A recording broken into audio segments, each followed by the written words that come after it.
Ho, ho, ho. Yep. Did you call me? I was talking to Mike. Oh. Of course. I was talking to Mike. Welcome to the Pub Trivia Experience, everybody. My name is Chris, and we are gathered here tonight for a little holiday trivia. I have got a bunch of Christmas movies we're going to be talking about, asking trivia questions about, and I couldn't do it without the two people I am thankful for, but did not buy a gift for. Let's start off first in Huntsville, Alabama. Mike, my friend, how you doing? What are you drinking? Chris, you are the gift as far as I'm concerned. I'd return that shit. Yeah. They wouldn't take it back. Chris, I'm actually doing really, really well. It's nice, cold weather now, which means that I can enjoy some of my imperial stouts that I've had for a while. This one is called Awaken My Love. It is from the Creature Comforts Brewing Company. It is a barrel-aged imperial stout with coffee and cinnamon. Ooh. I have been looking forward to this one for a very long time, and I saved it for this podcast. Oh, that's super smooth. You can smell the bourbon right on the front. Like as soon as I opened it, as it hit my nose, I was like, oh, this is going to be good. Oh, that sounds delightful. Oh, that is really, really good. And it's dangerous because you know how sometimes these things taste, especially when they've been barrel aged, they taste really strong. Mm-hmm. Yeah. This one does not. It's nice and smooth, so it's dangerous. Oof. Well, speaking of dangerous, the Chicagoland area is calling and we must go. Brittany Shaw, my friend, how are you doing and what are you drinking? Hey, Chris. I'm doing great. And quite frankly, this is the present I was looking for. So I think you did great. Is it my Great festive choice. holiday sweater? It's the festive holiday sweater. It's the two of you. It is knowing that I have zero chance at this game, so I'm just going to have fun with it. It's a whole bunch of things combined. And as far as what I'm drinking, I wanted to do something festive for the episode, so I stopped by Aldi because it was convenient. And I took a look at their section, and they had spiced plum wicked hard cider. So Ooh. I've never had spiced plum cider, but visions of sugar plums were dancing in their head, so I felt like I could stretch it and call it Christmas. There you go. And I wasn't sure if I wanted to try the gingerbread wine that was also there, but that also sounded good. So cheers to the spiced plum. Lovely. Yeah, I like that. That's good. So I've never met you in person. I can't tell if that's a big bottle or if you're just that small. It's a 12 fluoride ounce bottle. 12 Florida ounces. All right. 12 Florida ounces, yeah. It doesn't say what the spices are. It just says hard cider and natural flavors. Well, I guess it's my turn. It is. Poor bottle pop aside. Mike, you inspired me last year. So I ended up at Sam's Club, and they had their Sam's Club holiday mix pack. Mm. And I've never had this before, but you've talked about it literally every year for the past 5 years. This is the Sam Adams Old Fezziwig. Ah, yes. So good. I've never had it. I have two of them here because everyone tells me it's like Sam Adams' best beer. Well, and they discontinued it for a year or two, and they brought it back by popular demand. Mm-hmm. As they should have, apparently. Let's give this a gander. Oh, it smells really good. Mm.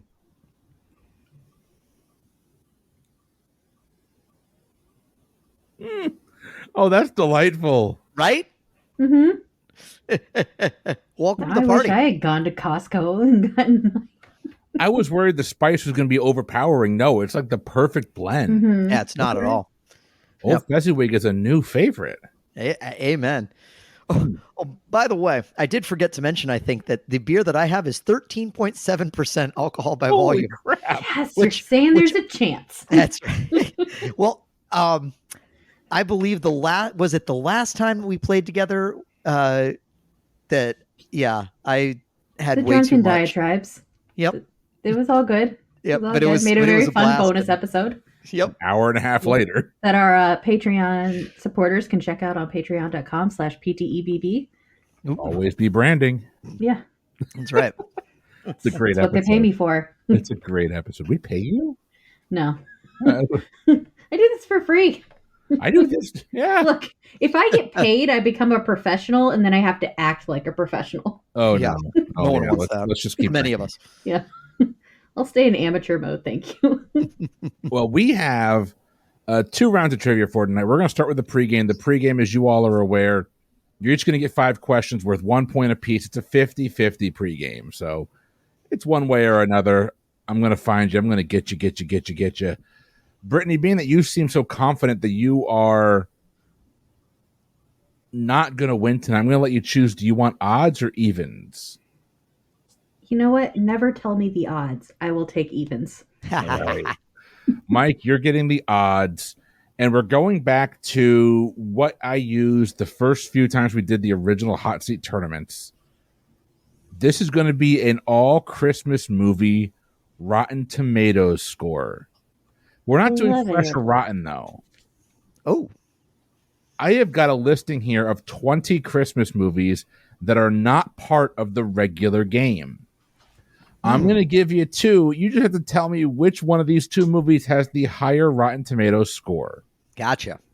No, is Mike? that the critic score or the audience score? Rotten Tomatoes critic score. Okay, cool.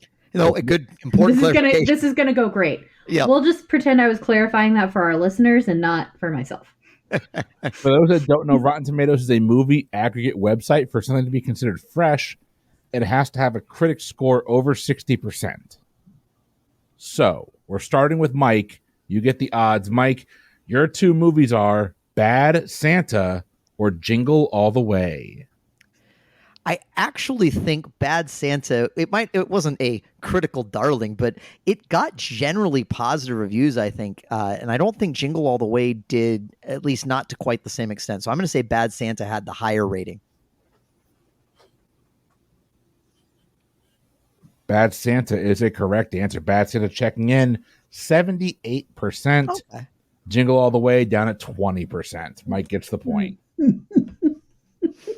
So slightly different receptions. Well, Bad Santa was a little higher than I expected, and Jingle All the Way was a little slower than I expected. So I'll throw this out there. If you all aren't familiar with the movie that I'm talking about, I will give you some flavor text. Like, I've never heard of that. I will try and give you some information around the movie because some of these might be a little, Thanks, Chris. niche.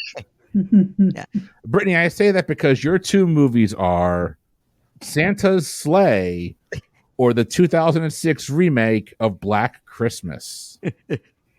Okay, how do you spell sleigh in Santa's sleigh? It's SLAY, but it is really it is really SLAY. Okay. 100%. So Santa's Sleigh is a movie starring Bill Goldberg of WWE fame and Emil DeRaven from Lost. Black Christmas is a remake of a Canadian film from the 70s starring, I think, Lacey Chabert and Katie Cassidy. Okay. I know who Lacey Chabert is, so this is off to a great start. So I think because remakes never seem to do as well as original films, even though Santa's Sleigh sounds like it might be more like a cult favorite, I'm going to say the critics liked it better than they liked a remake. So I'm going to say Santa's Sleigh. Well, Santa's Sleigh checks in at a 40% Rotten Tomatoes score. Not fresh. Black Christmas is 14%. Yeah. Wow. I was going to say, no one's going to like the remake of Black Christmas. Not that one. The second one where it was the girls in the house turning the tides on the man in the attic did a lot better. Did a lot better. I actually think that one actually scored around the 40% mark as well. Okay. All right, They 1-1 made two. tie.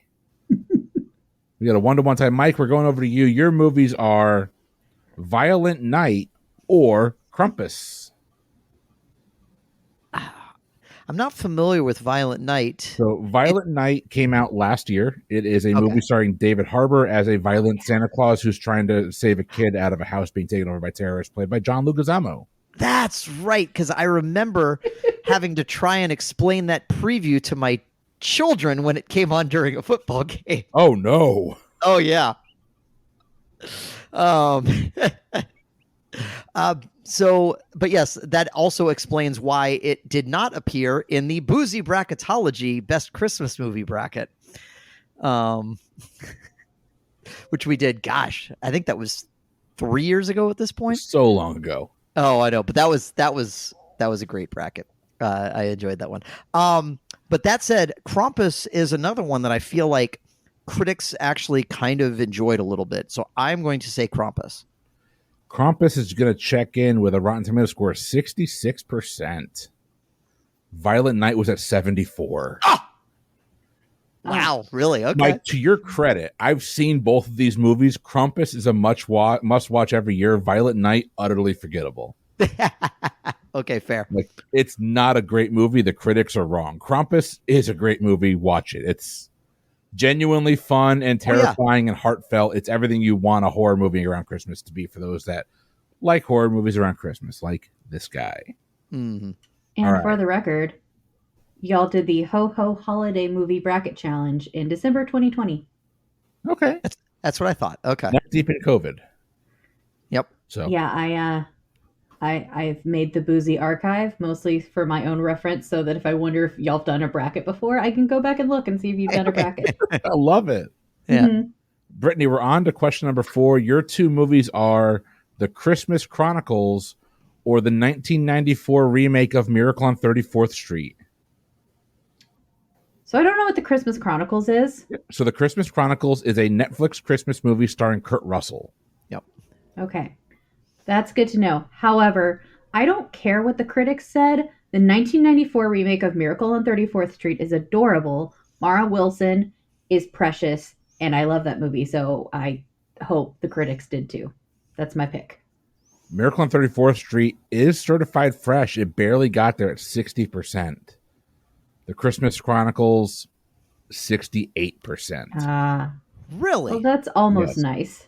Again, I was very meh. I really should have gone with, if I liked it, the critics probably hated it, and just another one the critics got wrong. Like, Christmas Chronicles is fine, but Miracle on 34th Street, both versions are just adorable. Yeah. Mm-hmm. They're both really good. I am remake now a does little very bit good nervous job. that this is one of the ones not in the main part of the game. So Oh, that's the remake. The original's in the main part of the game. Don't you worry. I assumed as But much. I've I assumed that was seen the why you did the remake. I haven't Mike. seen the original. But the original's really good. I mean, not to give it away. It holds up. It still holds I'm going to up. do great at this game. Yeah. Well, you're both tied at 1, Mike. Question number 5 for you. This is a race to the bottom. Which of these movies had a higher Rotten Tomatoes score? Deck the Halls or Christmas with the Cranks? Oh gosh, I think of these two movies as kind of a piece. I don't know why. They were very similar time frames. They're both, yeah. But you're right. No one really liked either of these movies. For some reason, I think Deck the Halls was the one where the two competing neighbors, right? Yes. And Christmas with the Cranks is the one where the daughter's not going to be home for Christmas, and then they find, yeah, okay. I've actually seen bits and pieces of both of these, but I've never watched the whole thing. I'm sorry. Yeah. I am going to say Christmas with the Cranks was ever so slightly higher. My Christmas with the Cranks checks in at a 5% Rotten Tomatoes score. Oh, for fuck's sake. Deck the Halls does edge it out ever so slightly at 6%. I was like, well, but Christmas with the Cranks says Jamie Lee Curtis. I mean, Academy Award winner Jamie Lee Curtis. She's amazing. Agreed, but no. No. Brittany, I'm giving you two movies that I absolutely hated. Okay. I hate both these movies. Your first movie, this is question number 6. Your first movie is Four Christmases. Okay. Oh, God. That is Reese Witherspoon and Vince Vaughn, I believe. Unfortunately, I've seen all of that one. I thought that was Gwyneth Paltrow in the title card, but I think you're right. It's Reese Witherspoon. It's Reese Witherspoon. That part I'm sure of. The second movie is Surviving Christmas, Ben Affleck and James Gandolfini. And I think Christina Applegate, if I'm not mistaken.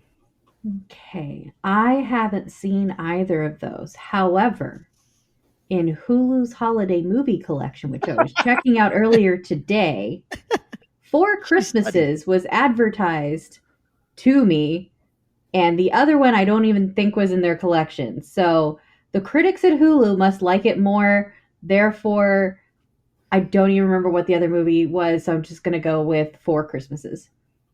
Four Christmases checks in at 25%. Okay. Surviving Christmas, critically panned, it's 8%. People hated that movie.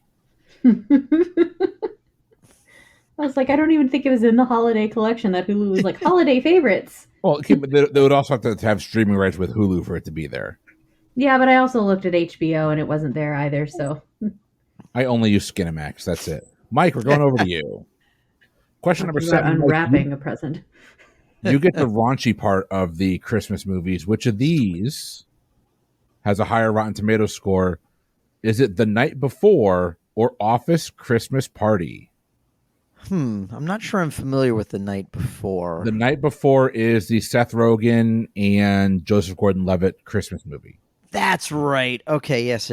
I've not seen either of these movies. I think I might have caught like a little bit of Office Christmas Party at some point, enough to know that it's not very good. For whatever reason, though, the fact that both of these are fairly recent, the fact that I can even recognize what that is and I don't know The Night Before at all is making me inclined to go Office Christmas Party. Well, screw you. I saw Office Christmas Party. I laughed my ass off in that movie. I thought it was hilarious. Office Christmas Party checks in at 40%. The Night Before, certified fresh at 68%. Wow. Okay. Wow. Brittany, we're on to you. You also get a version of like the raunchy Christmas movie. Which of these was higher? Was it A Bad Mom's Christmas or A Very Harold and Kumar Christmas? I haven't seen either of these. I've heard of both of them. I think, critically speaking, they're more inclined to go Very Bad Bad Mom's Christmas. I think they're more likely to go that way because I feel like Harold and Kumar is just a little bit more fan based in opinions. I don't know how movie critics work. I'm not one. So I'm going to say Bad Moms. Well, Bad Mom's Christmas checks in at 32% on Rotten Tomatoes. A Very Harold and Kumar Christmas, certified fresh, 68%. Wow. Okay. Critics actually really liked all the Harold and Kumar movies, and the second two are kind of whatever. The first one is amazing. It is. The first one, we literally have the first one to thank for How I Met Your Mother, because it reinvigorated Neil Patrick Harris. Neil Patrick Harris and John Cho. And Calpen. John. Yep. Yeah. In fact, I think in A Very Harold and Kumar Christmas, by then Neil Patrick Harris had come out, but he's still playing that version of himself, and they're like, "Wait, aren't you gay?" or something. I forget that whole scene. It was just hilarious. That whole the meta part of that was just fantastic. I like all the Harold and Kumar movies. There's 4 of them, right? I think I've only seen 3. If there's a 4th one, I need to watch it. White Castle, Guantanamo Bay. Yeah, White Castle, Guantanamo, and Christmas. There's one between White Castle and Guantanamo Bay. Okay. Yeah. No, but I mean, they're all good, but the first one in particular is just it's actually a satire about racism, like buried in a stoner movie. It's fantastic. It is. Harold and Kumar Go to Crystal didn't go as well, so. Well, it's a regional joke, but I liked it. Mike, we're going back to you. Question number 9. You're currently trailing by 1, and we are on to your animated portion of the game. Is it going to be the most recent Illuminations film that's about Christmas, Dr. Seuss's The Grinch, or Klaus? Klaus. Oh.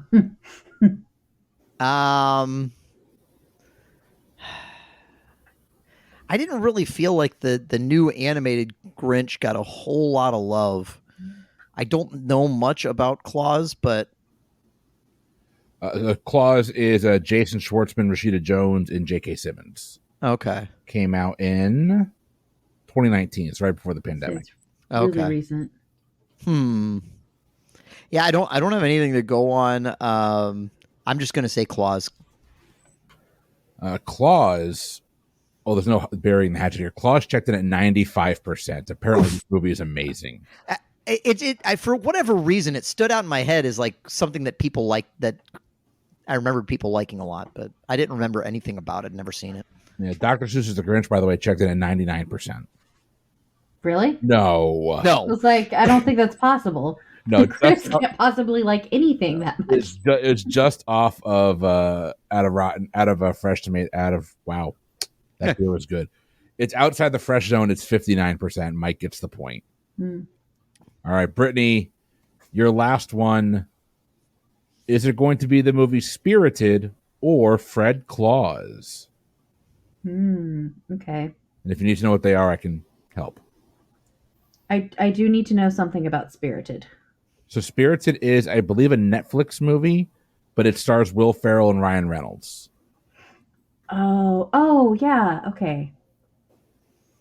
And I know Fred Claus is like Vince Vaughn is Fred, and it's about Santa's brothers. That was also recommended to me on Hulu, but Spirited wouldn't be because it's on Netflix. Yeah. However, I'm just going to say the critics love anything with Ryan Reynolds in it more than they love Vince Vaughn, so I'm going with that. Spirited. Spirited checks in at 71%, and I don't think there's a Vince Vaughn movie that gets that close. So Fred Claus is at 21%. Spirited's the correct answer. Brittany, you're going to carry a 3-2 lead into the main game. I thought you had one more. No, that's 10. I was evens. You were odds.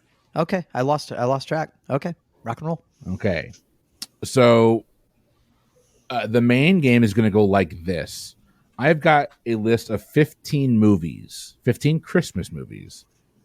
You're each going to get a question, but we're going to kind of rotate back and forth. So whoever goes first gets the choice of choosing, do they want to answer the first question or pass it on to the other contestant and guarantee themselves taking the second question?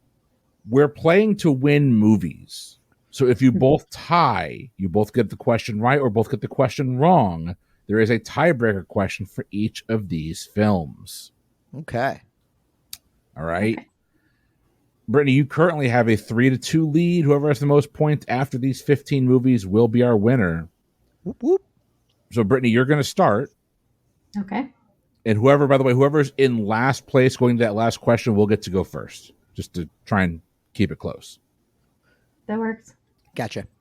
The first Christmas movie, we're going to begin and end in the same place. So the first Christmas movie is going to be Die Hard. I knew it was coming. Okay. I would like to shout out all of my friends listening to me doing movie trivia right now. We're first of all very happy to have you, and second of all, very proud that you're stepping up. Out of your comfort zone. I am very happy to be cannon fodder for Mike anytime. I'm going to go ahead and open my second beer. Ooh, another Old Fezziwig? It's another Old Fezziwig. Yep. Yes, Nice. ma'am. Spoiler alert. I grabbed 4 drinks on the way up here, so we'll see how this goes. Okay. So this beer is already warming me up. I'm just going to throw that out there.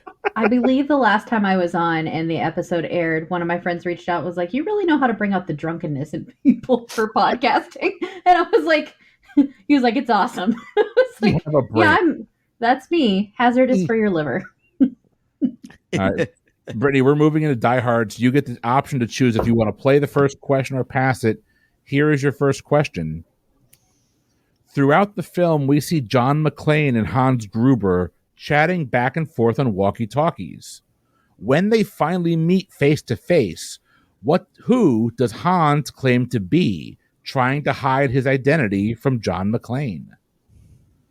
So he claims to be a person's name. I need that person's name. Do you want to play or pass? Trying to see if Mike has any tells.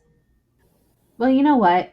I know I don't know this one, and I don't know that I don't know the next one, so I'm going to pass this one over to Mike. Mike, what's your answer? Well, it's funny Brittany said, I'll see if Mike has any tells, because fortunately she wasn't looking as Chris was reading the question, because I started nodding, and then all of a sudden I went, oh shit, I need to not do that because of the way this game is structured. But he looks at the board and he says his name is Bill Clay because he sees like a W Clay on the board or something like that. Bill Clay is a correct answer. Well done. I may have watched that movie a few times. I've watched it once, so I have seen it. I watched it last Christmas. Yeah, there you go. I gave you my heart and the very next day. Okay. Brittany. Mm-hmm. When John arrives to the lobby of Nakatomi Tower, he finds his wife using her maiden name and not her married name. What last name is Holly going by at her office? His name is John McClane. Her name is Holly, as you just reminded me. So I'm gonna say she is going by the name Holly Mistletoe.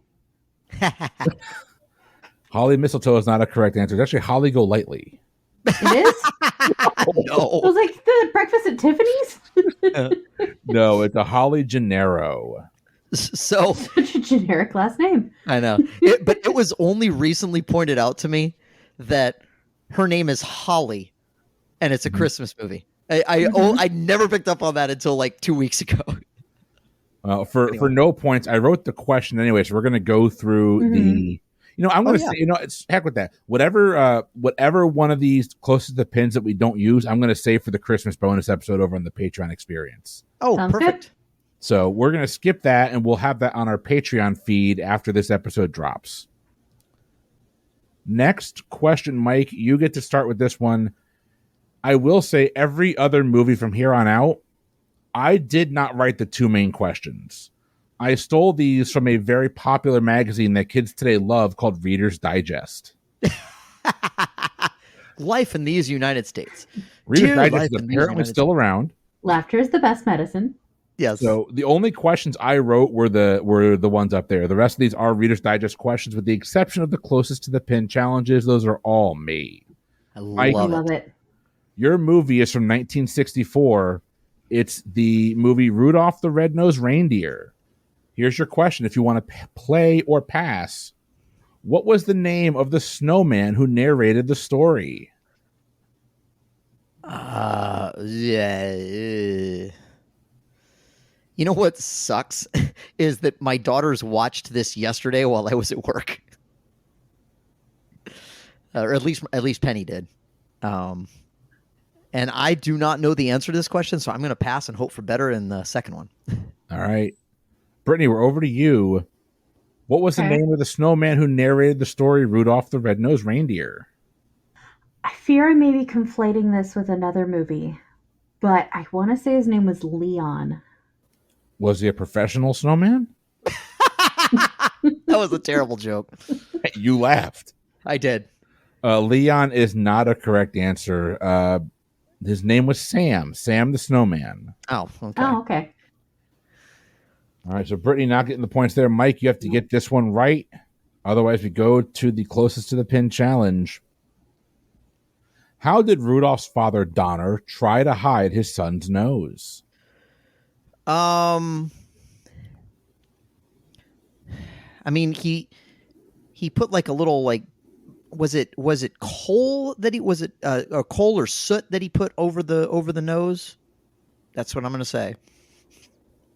Do you need me to pick one? No, because neither one of those are the right material. It's actually mud. He picks up mud off the ground using his hoof, and he puts it over the nose. Okay, okay. Have you seen the thing that was like, it wasn't really Rudolph's nose that was getting him picked on? It was the noise it made, because the noise was obnoxious and was giving everyone migraines. I love it. Like, no one cares that your nose glows, but it's got a high-pitched whistle. Yeah, right. Well, both of you got your questions wrong about Rudolph, so we're going to move to your closest to the pin challenge to see who's going to get the point. Lock in with your answer when you have it. In our pop culture starved year of 2020, CBS aired Rudolph the Red-Nosed Reindeer in a primetime slot. It finished number 2 that night behind The Bachelorette. How many U.S. households watched the special that night? This is obviously using Nielsen ratings, so they are approximations. I'll go ahead and lock in. I guess that means I talk it out. I haven't watched Nielsen ratings since streaming really became a thing, but that's really the question to me is what, you figure, okay, we're doing households, not viewership, right? I'm starting with like, okay, well, America has like somewhere around between 350 and 400 million people. But I'm like, no, that's households. I am going to say 2 million. Brittany, what's your answer? I don't know how the Nielsen ratings does their rounding, so not too far off from Mike, and just kind of assuming that maybe 7 million people watched The Bachelor. I said 2.3 million Yeah. people watched Rudolph. Or households. We have a winner for this category. That special was viewed by 5.7 million households. Wow. Wow. Okay. Good job, Brittany. I mean, I guess I forgot that many people still watch like network television. All right. Brittany's going to pick up the point. We're going to the next one. Brittany, you get to choose if you want to go, if you want to play or pass. Your movie is the 1969 special Frosty the Snowman. What name, today often used as a pejorative, is the name of the young girl who befriended Frosty? I'm sure my face is giving away just how much I know about this question. And it's great for our listeners who can't see my face. I wish all of our listeners could see your face. I do too. There's some quality faces that happen. You know, I think Mike knows this, so I'm going to let Mike have it. All right, Mike, she has passed this question to you. What's your answer? So I have no clue, but when I think of a girl's name that is today used as a pejorative, I think Karen. So that's what I'm going to say. Karen is a correct answer. Oh, man. I forget that Karen's a pejorative and also still a name. It's I mean, shout out to Tim's wife, Karen, who is delightful. I was going to say, I know so many Karens and they're all lovely. Like, so it just seems such a shame. She's great. So. All right, Brittany, you're getting question number 2. The category is Frosty the Snowman from 1969. Nice. Giggity. What were Frosty's first words when coming to life? Happy birthday. Happy birthday is a correct answer. Yes, well done. So you both got questions right there. You bounced back after the Rudolph debacle. And we're on to another tiebreaker. Here's your tiebreaker. Well, here is your tiebreaker question. How long was the original runtime when this special aired in the U.S. for the first time back on December 7th, 1969? I'll lock in. I'm going to ask a clarifying question. Oh, yeah, and then I may unlock. Yeah. Are we including advertisements? Runtime of the show by itself. Okay.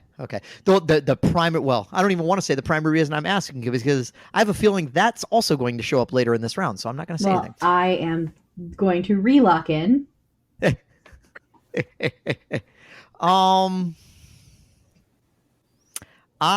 So I mean, it's effectively a 30-minute thing. These days 30 minutes on network television would be about 22 minutes plus ads. I don't think that they were necessarily quite as bad back then, and I'm going to say that like maybe they blocked off a little more time just because everything wasn't quite as rigid in terms of TV schedules. I'm going to say 27 minutes and 27 in honor to Weird Al. All right, Brittany, what are you saying? Well, so Mike remembers that apparently this was under 30 minutes long. I remember it feeling longer than that. So I went with 47 minutes. Not in honor to Weird Al or anything, just because I was going to say 57 until you clarified no ads. And so I took away 10 minutes of ads. So. No, Mike, you got the logic right. It's actually 25 minutes. Okay. So wow, well done, Mike. The point. All right. Moving on to your next movie. Your next movie is Leah's favorite, A Charlie Brown Christmas from 1965. The one I was going to speak of before I realized it was probably going to pop up. Mike, you get to play or pass this question. What Christmas carol do the Peanuts characters sing to end the show? Oh, hey, I get to be the first person not to pass a question. They sing "Hark the Herald Angels Sing." Sorry, you have to sing your answer? Hark the... I should do it like the Peanuts character. Hark the Herald Angels. I know they can't see it, but I turn my head up and everything just like they do it. I think you can hear it, honestly. It was a good effect. It was great. Thank you. I wish they could see it. Hark Me the too. Herald Angels Sing is a correct answer. Brittany, we're going to you for this question. There is no option to pass. You have to play. I must face the gazebo alone. Bring it on. What did Linus use to knock the can off the fence? I mean, he used his blanket, but a snowball, so kind of like whiplashed a snowball with his blanket. That is a correct answer. I had the blanket is all I was looking for. Oh, okay, cool. He Yeah. used that. Yeah, you're right. And the flavor text I have on here is his blanket. Duh. And we've got another one where it is a tie ball game. So here is your tiebreaker question for the Charlie Brown Christmas. How many Emmy Award nominations did the Charlie Brown Christmas receive? Ooh. I'm going to lock in, I guess. Okay. So if Mike is locked in, that means I can talk about this. And I don't really have that much of a clue on this. I just want to take this moment to say that I just found out that Jeopardy got nominated for 3 Emmys this year. So technically, because I was on the season of Jeopardy, I'm, by the laws of syllogism, an Emmy nominee now. And I'm just going to like pretend that that's real. And I'm going to say 3 nominations for A Charlie Brown Christmas. Mike, what was your answer? I had very little to stand on. Congratulations on your nomination, Brittany. Thank you. I was very, very similar. I couldn't really think of exactly how many Emmys it could be nominated for, really. So I ended up just locking in with 4. It was just sort of a wag. I don't have any thunder behind it. Well, your correct answer is 1. Wow. It was nominated for 1 Emmy Award, and it actually won it for Best Outstanding Children's Program. Nice. Okay. Jeopardy was nominated for 3, in case it wasn't obvious. 1 for Best Daytime Television, like one Best Game Show, and then Mayim and Ken each received a nomination for Best Host. Yeah, I gotcha. Good. The whole history behind the Charlie Brown Christmas is amazing. Like if you ever read up on that, it's amazing. That basically no one wanted to. They commissioned to have it done, and then when they saw the finished product, none of the executives wanted it to air. They thought they had a total flop on their hands. They thought it was too preachy. They thought the jazz music didn't work at all. They kind of weren't even thrilled, although they let them do it, about using actual children actors and everything like that. Basically, like it is the poster child for just don't listen to executives. Hint, hint, Warner Brothers. Did you know that Charles Schultz was like a key witness in a murder investigation? I've read Charles Schultz's biography, and I don't even remember that coming up in it. So I like to binge watch. I like to watch True. Snapped while I'm working, because it's like a comfort show for me. Okay. And so, Run.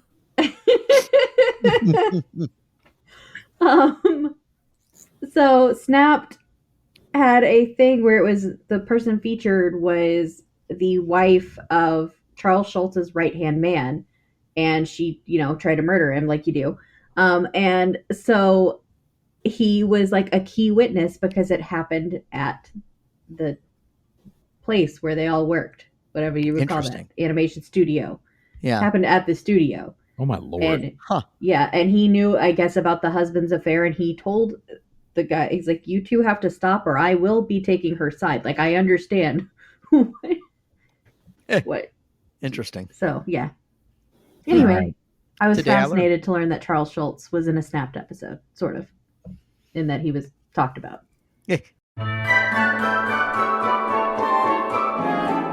Hey everyone, it's Jay. And Brittany. And Tim. And we're excited to let you know about an exciting new trivia project. We have assembled 48 amazing trivia writers from around the world to contribute to the first ever Trivia Advent Calendar. It's a trivia adventure. Are you proud of yourself, Shaw? Extremely. Every day from December 1st to December 24th, players will unlock a pair of online quizzes on a variety of topics. There will be 10 questions per quiz, each generously contributed by a different writer. Wow, I just did the math. in my head, and that's nearly 500 trivia questions across the month of December. That's a lot. And speaking of math, this is a project for charity with 50% of all proceeds directly benefiting World Central Kitchen, Covenant House, and Child's Play. The suggested price for this calendar is $25. but we decided to incorporate a pay-what-you-want model, so give as you're able. And yes, this does make a great gift for the trivia lover in your life. So head on over to coffee.com/triviaadvent to register today. That's ko-fi.com/triviaadvent. Thanks for listening, and Happy holidays. We're moving on to the fifth question, the fifth movie. Your movie is 1946's It's a Wonderful Life. And Brittany, we're going to you on this one. Really hoping this one wouldn't come up. I don't know why. Brittany, why was George ineligible for service in World War II? Do you want to play, or pass? I'm pretty sure I'm not going to know either of these questions as I've never seen the movie. So I will answer this one and let Mike have a roll of the fates for the next one. So the answer I will give is that George was ineligible for World War II service because he didn't exist because he wished himself out of existence. Therefore, you cannot be drafted if you were not an existing person. That's a loophole. That's an interesting answer. I like it. Well, that is not a correct answer. Mike, do you know the answer? I thought he had some sort of injury when he rescued his brother from falling into the lake or whatever it was. Yeah, he did. He ended up losing hearing in one ear. He was deaf in one ear. That's what it was. Yeah. All right, Mike. Would you have given it to me for what I just said? Yeah, you gave me enough context around it to get the points. Okay. Mike, Mike can steal the point? No. No. He would have gotten the point, though, if you had passed. Brittany, you might kick yourself because, Mike, this is your question about It's a Wonderful Life. And it's not really about It's a Wonderful Life. It's about inspiration. Which New York town in the Finger Lakes region is believed to be the inspiration for Bedford Falls? Oh, gosh. I'm not kicking myself. Yeah, I have no idea. I don't know where the Finger Lakes are. It's a geography question. It is Chris running the game, so Yeah. geography was going to come up. So I'm glad it came up for Mike because he's the winner of the World Traveler Tournament. Show off that knowledge, Mike. Right? Yeah. I wish the listeners could have seen the hand gesture that came with that. Okay, so here's what's so sad is my immediate inclination was to say Bedford Falls, and I'm like, no, that was the actual name of the thing. And I legitimately do not know at all. Buffalo was the first thing to pop in my head, so that's what I'm gonna say. Unfortunately, not Buffalo. This would be the sleepy little town of Seneca Falls. Seneca Falls. Oh, they got a convention there one time. Okay. Pretty important. All right. Women's rights and stuff. Yeah. Well, that's important. If you're into that sort of thing. It's a wonderful life Oh, my Lord. as a result of Seneca Falls. Okay, so, Chris, this is your show. I don't know why I'm acting like I'm about to start hosting. Here, I have the remaining questions in front of me somehow. This is a tag team match. I'm tagging in. In retrospect, would have made more sense. Here's your closest to the pin challenge. Between the multiple re-releases of this film from 2007 to 2022, what has been the box office gross of the movie from just those 5 re-releases? Oh, I actually do know a fun fact about this. It's not anything to do with how much money it made, but I know a fun fact. Today I learned it has been re-released in any of those years, let alone Yeah, all they of those screwed years. up So their that's cool. copyright stuff. So it became public domain very, very quickly. Right. So, Yeah. Well, which has led to its popularity, but I just didn't know it had theatrical re-releases. yeah. I don't know, lock in. Yeah. Yeah. Okay. I was about to lock in too, but since Brittany locked in, I can maybe talk it out a little more. I mean, I figure People love It's a Wonderful Life. I wish I don't. I actually don't know statistics as to how much some of these re-releases tend to make. I figure it's 15 years. It's probably on the order of a couple million a year. So I'll just say 30 million. About Brittany, 2 a year. what's your answer? I am gonna say, like, your typical really successful blockbuster is gonna make it go over like 100 million on one release. So with 5 re-releases, I'm gonna give It's a Wonderful Life about 90 million total. I think that would be a record for a re-release. I don't think Star Wars got that high. For total across 5 re-releases, Across 5, yeah. Across 5, yes. it'd be like 20-ish million per release. Okay, so you're both a little high, which means Mike's going to get the point. It's $8.6 million. I'm not mad about that. Well, I got to share my fun fact I knew about them not renewing their copyright. Yeah. Correctly. And in fairness, I missed the part where Chris said 5 re-releases over 15 years, and I thought they really re-released it every year for 15 years. So my 2 million per release was about right. Yeah. I was wondering how you got to that number. I'm not going to lie. Mm-hmm. Well, now you know, because I wasn't listening to Chris. We are moving on. Mike, you get to kick us off on this one. We are looking at the 1947 film Miracle on 34th Street. You get to choose if you want to play or pass this first question. What famous actress played a young Susan Walker? I'll go ahead and play this one because there's no way I'm going to roll the dice on the other question. It was Natalie Wood. Natalie Wood is a correct answer. Good job, Mike. Brittany, that means you're playing this next question. Okay. Here it is. Speaking of Susan, what gift does she ask Kris Kringle for? Okay. I was really hoping you were going to ask me what street the miracle took place on. I'm very certain about that one. What 2 streets was the miracle between?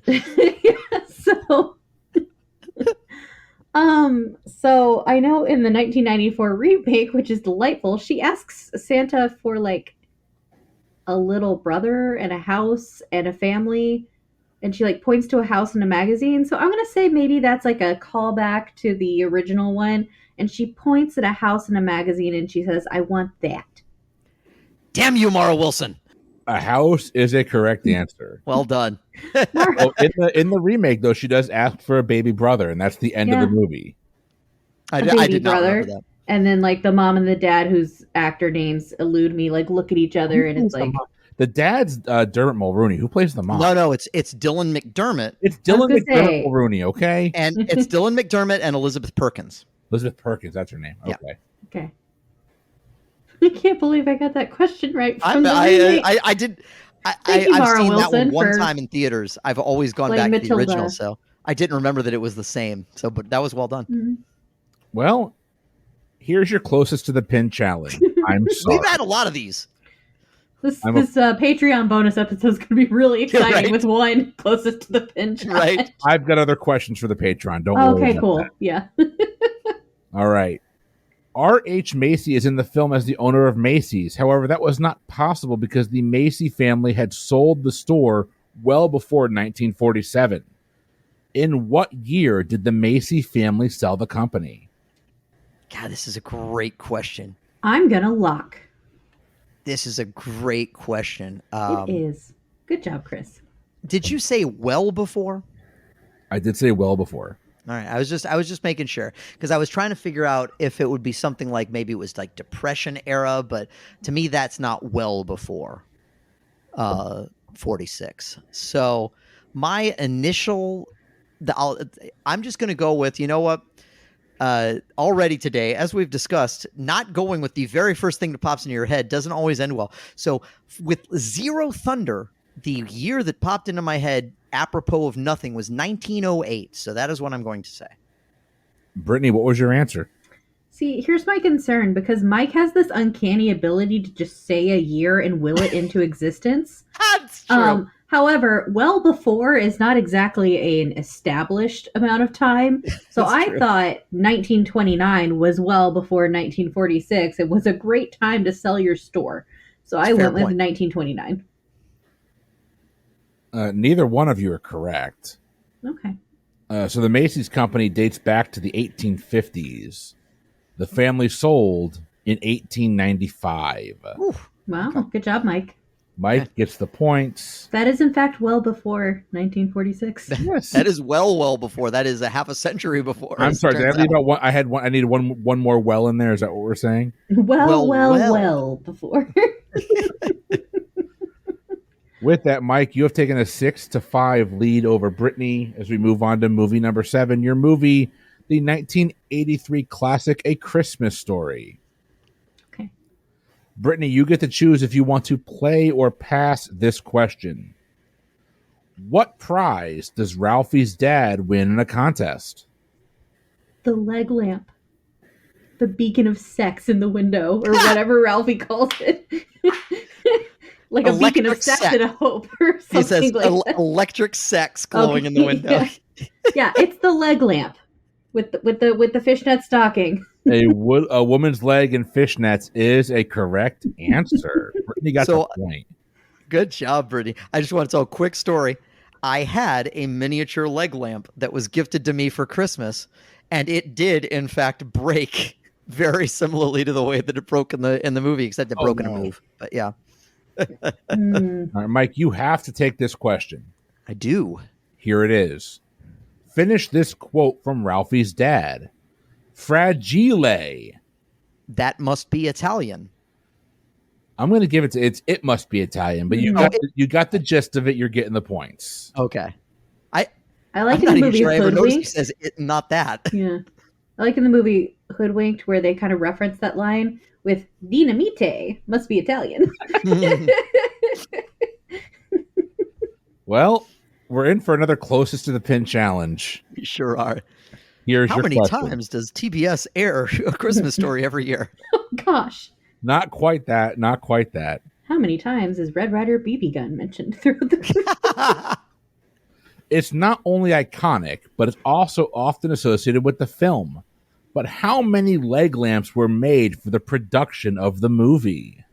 I love how you both take time as if there's any way to logic to an answer. I was just thinking, like, just for the production of the movie, not in any terms for potential marketing, future purposes, or anything like that. We're literally just talking. Just for the purpose of the film. Okay, I'll then lock I in. will lock in. Yeah. Mike, what's your answer? I said 5. I have no idea. Brittany. I said one for every hour they originally aired it on TBS for their Christmas Eve marathon, and I said 12. You scared me there for a second, Brittany, because I thought you said we were going to say 1. I'm like, well, now we get the tiebreaker. There were actually 3, so Mike, you're 3. getting the point. Okay. The tiebreaker.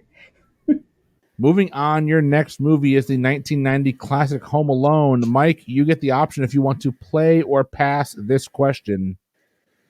Where was the McAllister family planning on spending Christmas?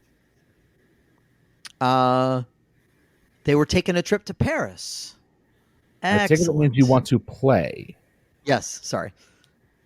No, he wants to pass. They were going to Paris, Chris. And now that I've answered the question, I'm going to pass it along. I actually did know that one, though. Paris is the correct answer, which means, Brittany, you have to play this question. All right. What is the nickname of the pair of burglars who break into the McAllister home? The Wet Bandits. The Wet Bandits is correct. It's terrible. You're sick, Marv. You're sick. All right. We got another closest to the pin tiebreaker to see who's going to win the Home Alone round. I didn't think this was going to happen that often, to be honest. So- I didn't either. I was kind of having more questions for the Patreon, but I got plenty. Right. Okay. Opening on December 12th, 1997, Home Alone 3 did not share the same success the first two did. There are a myriad of reasons for why this happened, but tell me this. How much did Home Alone 3 gross during its domestic box office run? It was not Scarlett Johansson's fault. That's all I know. Was she in the movie? Yes, she was. Cool, because I've definitely seen it and didn't stop watching after Macaulay Culkin left. I have definitely not seen it. I just happen to know that little factoid. Okay. I'm going to lock in. Okay, so you would think I would have seen this when it came out in 1997 because I would have been 8 at the time, and that feels like the kind of movie we would have gone to see. God, I'm old. I mostly I'm just really did that to old. watch your faces. Uh, But I also wasn't paying attention to box offices at that point, so I will say $15 million. Mike? this is going to be very close because I said $18 million. Your correct answer is a shade under $31 million. Okay, good job, Mike. Mike, you're going to pick up the point, and that's going to give you an 8-5 lead heading into question number 9. But it's all on Wags. I'm just playing straight vibes here. Question number 9, Brittany, we're going to you. You get to play or pass this 1993 movie, A Nightmare Before Christmas. Although, can we be real for a second here? We argue, is it a Christmas movie? Is it a Halloween movie? Let's meet in the middle. It's a Thanksgiving movie. I just don't watch it. So, you know. Thanksgiving isn't even one of the holidays that they have a town. Yes, it We're is. meeting in the middle, Mike. There's a turkey Is it? on the tree. Is it? Maybe I mean, there is. I don't know. Unless turkey means something else. Anyway. Brittany, do you want to play or pass this question? What is the name of Jack's ghost dog? I'm sure I could come up with a delightful, funny answer for this, but there's a chance I might know the next one, so I'm going to have to pass this one to Mike. All right, Mike, what's your answer? Yeah, I had zero poker face on that one because I was laughing so hard because my daughter is currently sleeping with a Nightmare Before Christmas ornament of Zero, which is Jack Skellington's dog. 0 is a correct answer. Yeah, see, I wanted to say Frankenweenie, but that was the wrong movie. Yeah, but that one was actually done by Tim Burton. I know. This one was just Right. produced by Tim Burton. Yep. Hi, I'm Jay, host of the new podcast Verboten. I'm Brittany, one half of the team behind Frenemy Trivia. And I'm Jeremy, the newest member of the Pub Trivia Experience podcast. And we're coming together today to tell you that this show is sponsored by Critical Grind Board Game Cafe. Critical Grind holds a special place in all 3 of our hearts. It's a wonderful place to get together with old friends or make some new ones. Whether you're after one of their many fantastic coffee drinks or one of their signature toasts, Critical Grind's got you covered. With an enormous library of tabletop games available, it's a fantastic place to unwind and celebrate your inner nerd. Critical Grind is a recognized gaming safe space, which means you can truly be yourself there. Critical Grind was recently voted Best in Family Recreation for 2023 in its area. And with their new expansion, there's even more fun to come in the future. So check them out near the intersection of Black Road and Route 59 in Shorewood, Illinois. Or if you're not local, find out more about them anyway at linktree.com/criticalgrind. Either way, tell Dana and Sean we say hi. Critical Grind Board Game Cafe. Life is short. Play more games. Proud supporters of the PTE network. And vice versa. All right. Brittany, that means you have to take this question. Okay, I also am going to take another sip of my new cider that I just opened, which is the same one I had before. Lovely. We're driving Brittany to drink. I'll take that as a win. Mm-hmm. Brittany, what incredibly catchy song serves as the opening song of the film? The opening song. Okay, they have like 2 or 3 catchy songs. Quite a few. I think it's "This is Halloween, pumpkin scream in the dead of night." Da, da, da, da, da, da, da. That's as much as we can get away with on screen. tearaway face. Sorry. This is Halloween is a correct answer. We've You got don't have to be the clown with the tearaway face. All right. Another tiebreaker we're going to. Here we go. We all know that making a film using stop motion animation is a daunting task, though few films have accomplished it as well as Nightmare Before Christmas. I'm looking at you, fantastic Mr. Fox. In minutes, how long was A Nightmare Before Christmas? Like, to produce? No, the film, the total runtime of the film. Oh, okay. Locked in. Okay. So I'm going to be real honest. When you said making stop motion movies is a daunting task, all I could think of was the scene from Parks and Rec where Ben is like, could a depressed person do this? And then it's like a 30-second film. It's a It took me 3 hours. That took me a week. But that doesn't help me here. It just made me think of that scene, and I love that scene. But I want to say this movie runs for about between an hour and a half to 2 hours. So I'm going to say 97 minutes. 97 minutes for Brittany. Mike, what'd you say? So this is a little unfair because for whatever reason, my daughters were both obsessed with this movie this year in particular.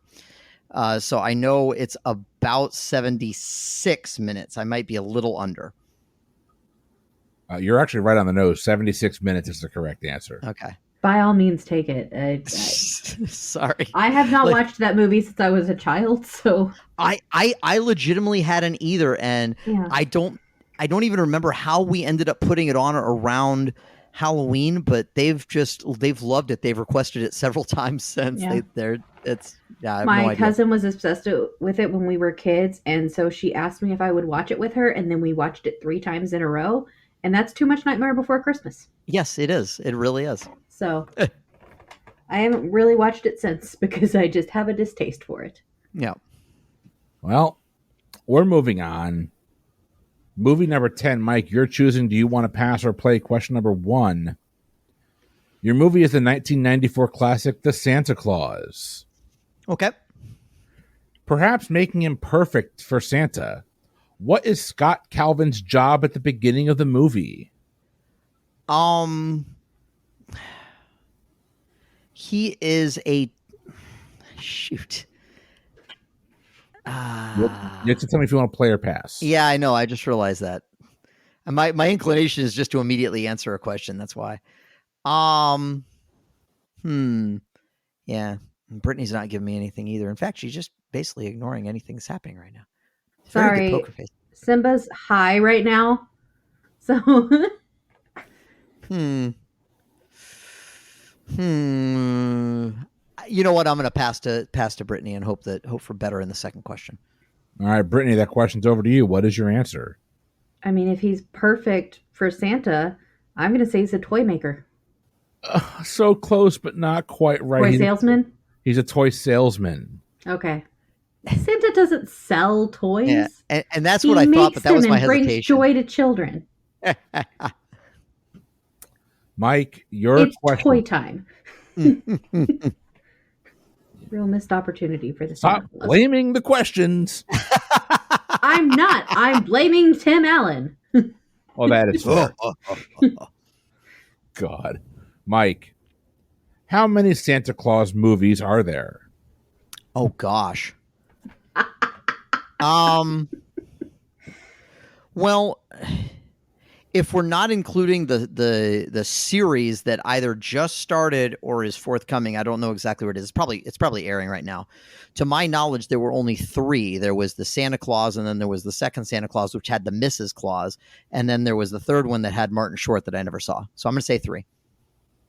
3 is a correct answer.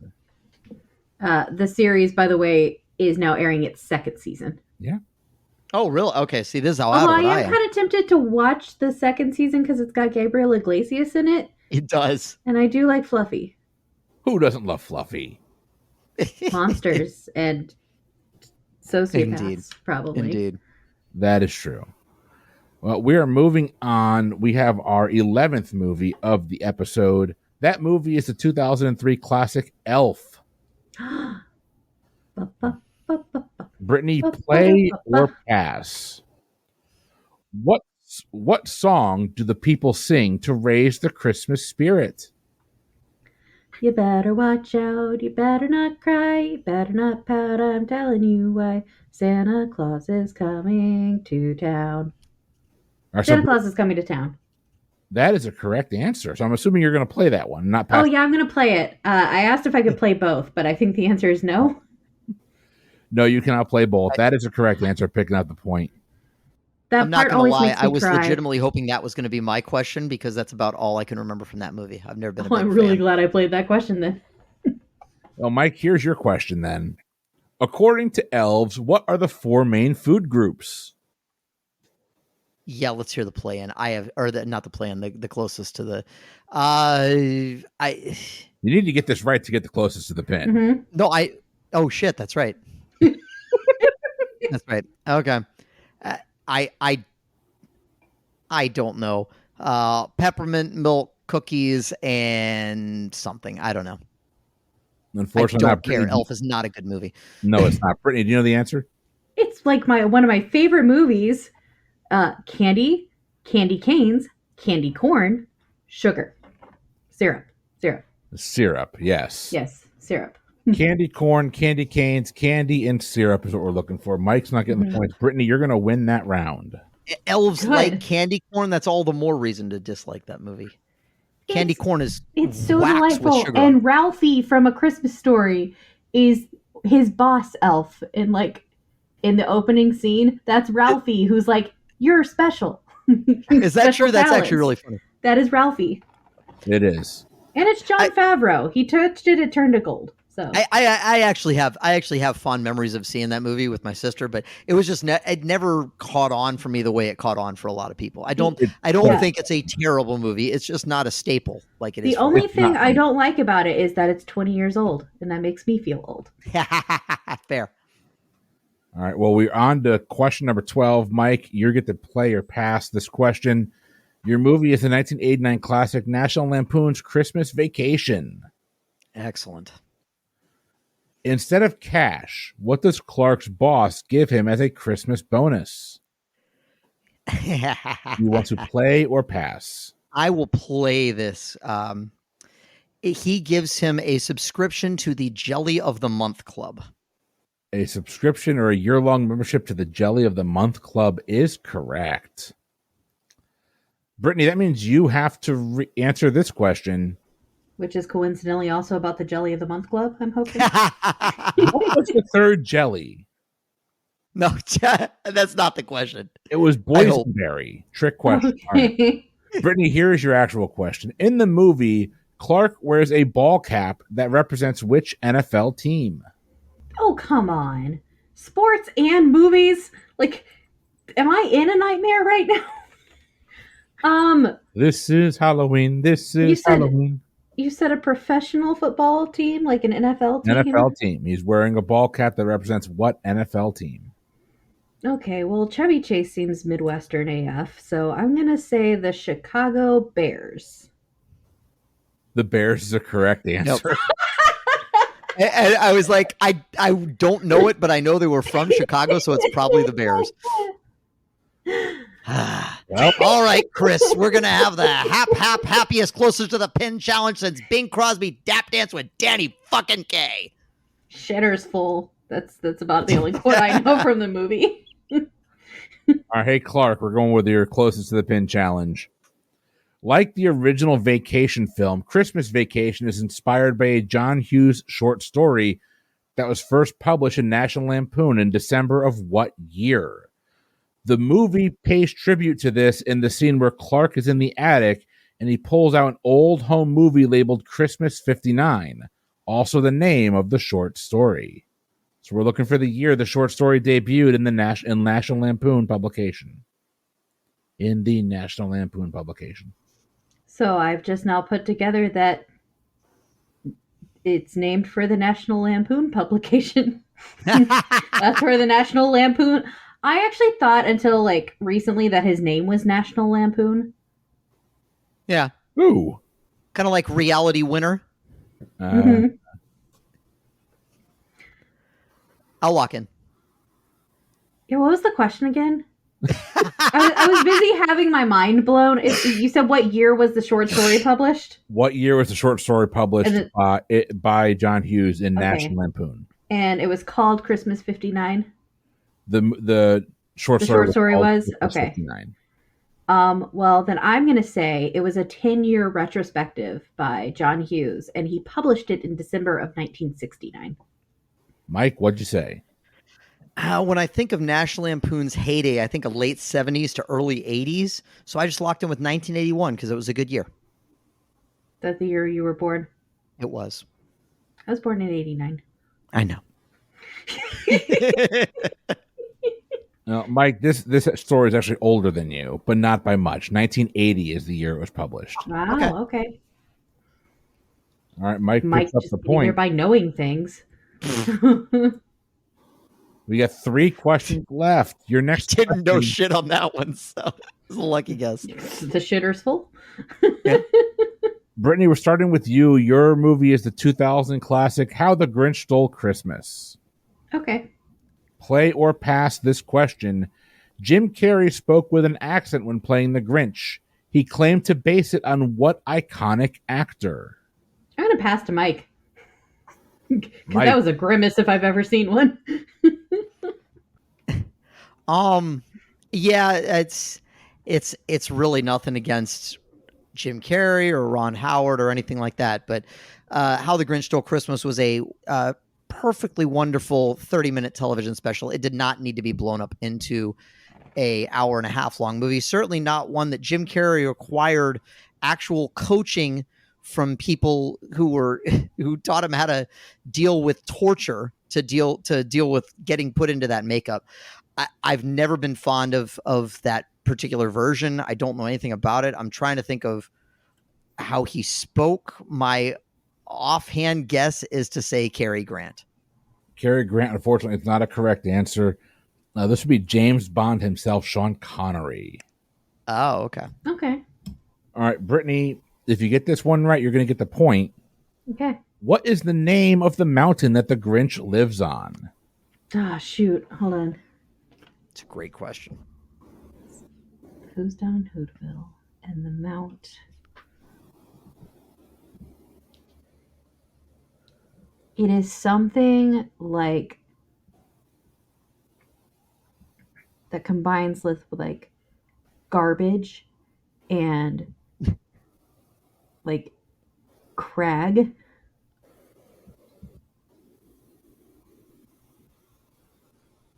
And I feel like I should know this, but it is not coming to me. So we're going to say Mount Crag Trash. I like it. You're actually really close. It's Mount Crumpet. Ah! It's so funny.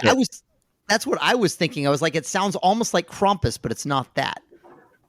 All right, well, no one is getting the points for the Grinch film, which means we're going to the closest to the pin challenge.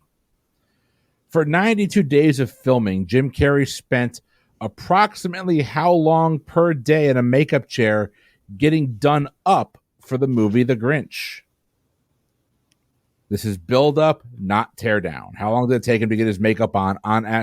This is per Jim Carrey. How long did he spend in that chair every day? I'll walk in. He spent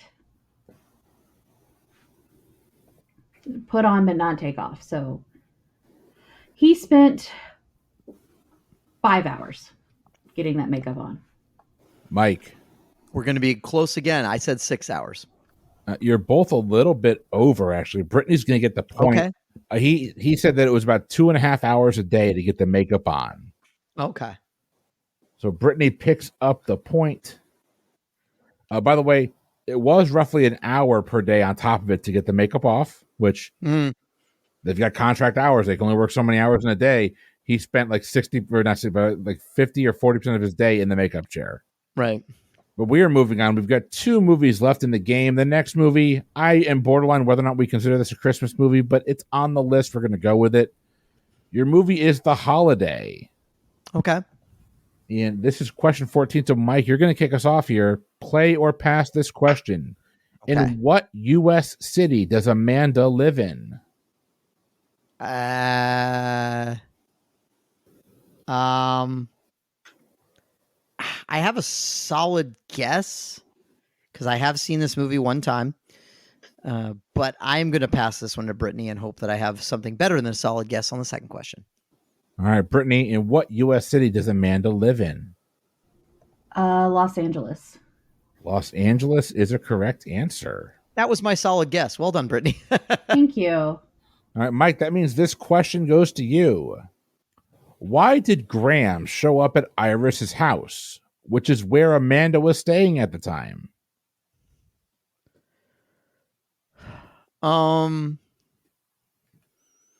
Okay. I'm trying to remember. Let's see. Based on context clues, Amanda is the Cameron Diaz character. and therefore that would make Graham the Jude Law character. And he shows up because oh shit. He wants to make sure her heater is working. I don't remember. Not a bad guess. No, he was actually drunk and was looking for a place to stay.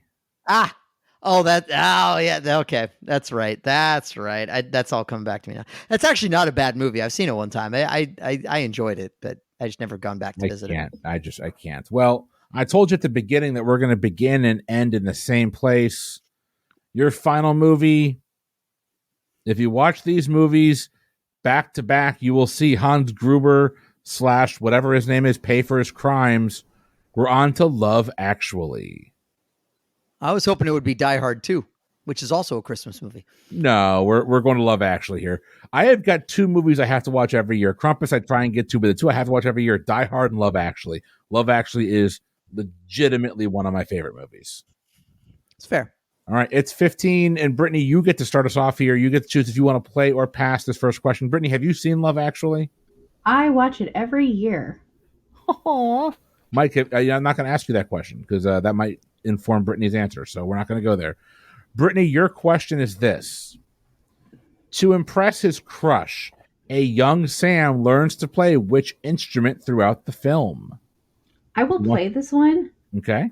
Like Sam plays the drums. Drums is a correct answer. Mike, that means you have to answer this question. Do.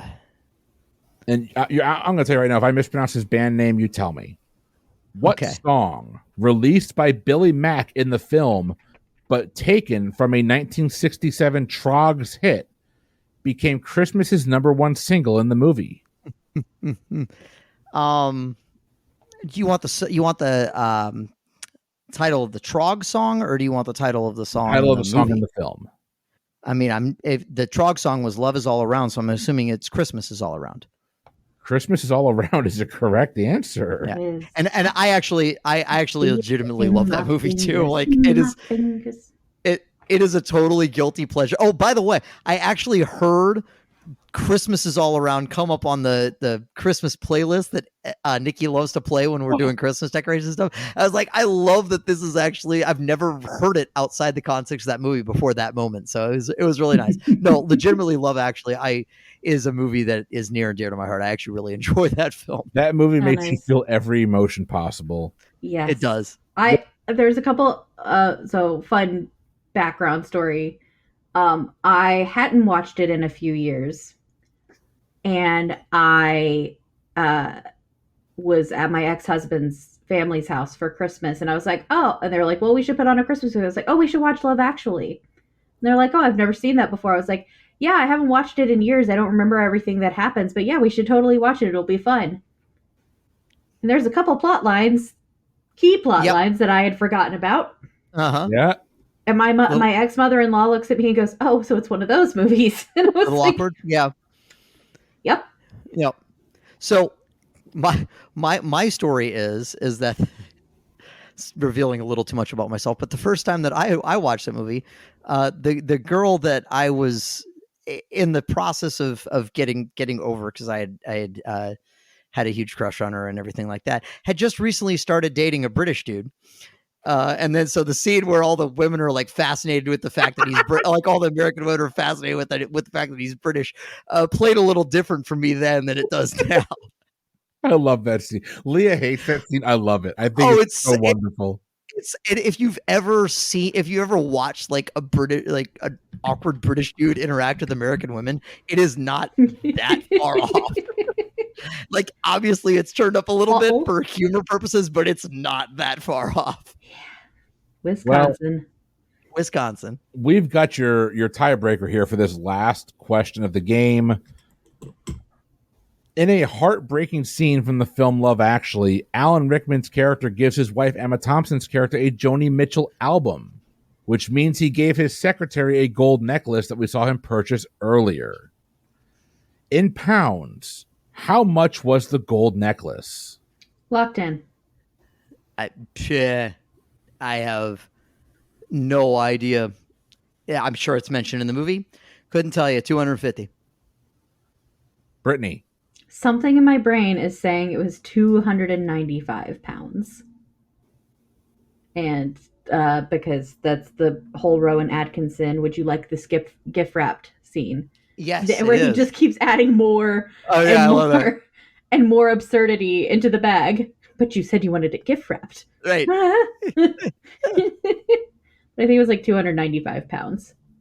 So close, you guys. The correct answer is 270 pounds. Mike's going to pick up the win. Oh, wow. My gosh. Oh, my God. Great job, I did Mike. not expect to get that one. Wow, no, that's great. Wow. Yeah, the thing is, I almost said 250. Yeah. Wow. We're going to come down to a 12-8 win for Mike, but a close game and honestly a really fun game nonetheless. Mm-hmm. That was absolute blast. I enjoyed the hell out of it. You know what? I thought this was going to be a 15-0 game when you said how the scoring was going to work. Well, like 20-5, because I thought I would maybe get some of the 50-50s, because even a flipped coin comes up right sometimes. So, I don't know. Okay, I am not. Look. We did completely whittle down Chris's closest to the pin challenges, though. We did. What did we have? 3 out of 15 that didn't go? I think so. Like 2, like 3 or 4 that didn't go to a closest to the pin challenge. I think 3. Yeah, that's what I thought. I thought it was 3 or 4. Yeah. So Mike said 3, so he's right on the money. So he gets that point for the closest to the pin challenge. Oh, ladies and gentlemen, we hope you had a good time tonight. We had a damn good time bringing it to you. I love getting together with you two. It's always a good time. Yeah. Always. Every time. It's the main reason I signed up for this. Not the Christmas movie trivia. I knew that was going to be very hit or miss for me. But the chance to hang out with Chris and Mike again, I will always jump at that opportunity. So 100%. From everyone here at the PTE network of shows, we all have very happy holidays. Be safe out there. If you want to support the show, we plugged it a lot already, but patreon.com/PTEBB. Your Christmas bonus content is going to be there as well. Probably dropping around the same time this episode is. So go ahead and check that out if you have the financial means to support the show. If not, PTEBB.com will get you to our splash page for all of our shows, all of our content, everything in that one spot. For the Pub Trivia Experience, I have been Chris. I have been Mike. And I have been Brittany. And we will see you next time. Until then, have a good one.